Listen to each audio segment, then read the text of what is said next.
tu es ici pour apprendre à construire ton premier graphique. Allez, c'est parti. Je t'emmène sur une nouvelle page. Et donc, si tu te rappelles, on est venu importer des fichiers dans lesquels on a des managers, sur lesquels on a des sites, donc des sites industriels qui consomment de l'énergie. Et puis ensuite, on va avoir ce qu'on appelle, c'est toujours bien de commencer par les termes techniques, une table de faits, c'est-à-dire une table dans laquelle tu vas avoir les éléments principalement quantitatifs. Et dedans, tu as la consommation et le coût en euros de cette consommation. Alors on va créer un premier graphique et pour ça, on va venir choisir le type de graphique qu'on veut. Je vais venir sélectionner ici un line chart.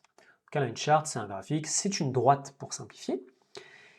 Ici, je vois que j'ai des champs X, le champ Y et d'autres éléments. Moi, ce qui va m'intéresser, c'est de venir choisir l'axe des Y. Je sais que j'ai des dates et je vais par exemple mettre les mois. Donc, je vais prendre et je vais le faire glisser sur la partie des axes X. Et puis ensuite, je vais souhaiter visualiser ma consommation par exemple. Donc, je vais soit faire glisser, soit en général Power BI est assez intelligent et je vais simplement cliquer. Donc là, on a réussi à faire notre premier graphique. On va en créer un second et on va mettre par exemple un pie chart. Donc c'est un camembert et on va venir, eh bien, par exemple, faire en fonction du nom du site. Donc on va cliquer ici ou alors faire glisser ici. On va chercher à voir par exemple, eh bien, le coût. Voilà, le coût en euros. Donc là, on a créé notre deuxième graphique, ce qui est plutôt intéressant.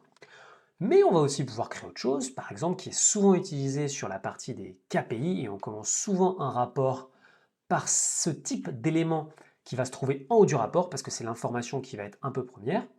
Et on va cliquer ici donc sur un visuel qui est une carte. Et sur cette carte, par exemple, on va vouloir afficher, alors là à mon avis ça va être un peu gros, attention aux yeux, mais c'est pas grave, c'est pour le geste. On va venir mettre, par exemple, le coût. Ça va m'afficher le coût total sans aucun lien à une certaine période. C'est le coût global que j'ai, puisqu'ici on voit que je n'ai rien sélectionné, je n'ai pas sélectionné de période en particulier, donc j'ai 112 000, ce qui devrait correspondre à mon coût total. De la même façon, je vais pouvoir aussi créer une carte, alors soit en recliquant sur la carte, soit petite astuce, tu peux évidemment copier et coller, comme ça garde la même taille et souvent c'est un petit peu plus simple pour pouvoir mettre en forme ton rapport. Et là, lorsque je clique sur ce graphique, je vois que j'ai mon coût en euros. Et moi, par exemple, je vais vouloir ma consommation. Donc j'ai cliqué sur la petite croix et je vais cliquer ici sur la consommation.